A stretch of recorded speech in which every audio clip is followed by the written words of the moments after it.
that the Odessa landing, which Russia has been planning for a long time and has been working hard to realize in recent days, has been completely postponed. It is worth repeating here. It is clear that the discoveries made by Bayraktar TB2 in the Black Sea had a great impact on this situation.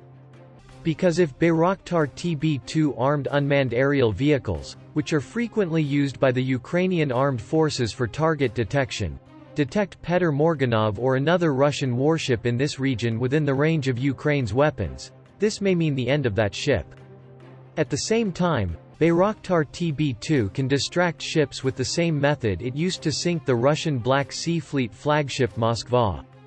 Let's take a closer look at the value of Bayraktar TB2, which is used by the Ukrainian armed forces in attacks against Russia in almost every field, and why every country's army may need it or similar. Unmanned aerial vehicles made by Turkey's Baykar defense company Bayraktar TB2 unmanned aerial vehicles have proven to be an effective and deadly asset for the resistance of the Ukrainian army during the ongoing occupation of Russia. Ukraine frequently used Bayraktar TB2 in intelligence gathering and attacks. These weapons provided great support to the Ukrainian armed forces in both naval and land warfare. At the same time, aerial videos targeting the drone and eliminating Russian assets circulated on